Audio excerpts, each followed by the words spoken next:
Residents here in Connecticut could be getting their liquor from other locations. 4 bills will be heard today, including House Bill 6101, which could affect liquor stores like this one here in Cromwell. We need that customer count to stay alive. Once that customer stays at the food store, and I have 5 within 1 mile of me, nobody needs me. Nobody needs me. Willowbrook Spirit Shop in Cromwell sells beer, wine, and liquor. Co-owner Chris Camberary says allowing big stores to sell more options will take away from his business. House Bill 6101 would allow grocery stores to expand their offerings to include wine, and big box stores like Target to sell beer if they have a liquor license. Target is among the stores speaking out. They say their consumers want to see wine on their shelves along with beer. The company saying Connecticut needs to update its laws to catch up with neighboring states.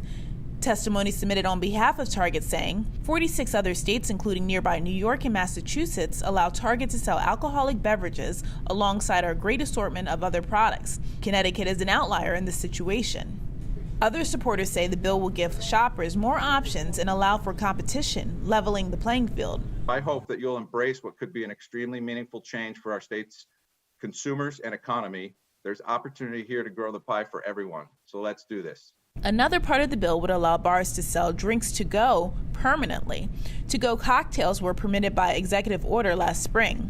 No one's been hit harder, to be honest, as a business than our restaurants, and we're kind of looking for an opportunity to generate another revenue stream beyond the emergency orders.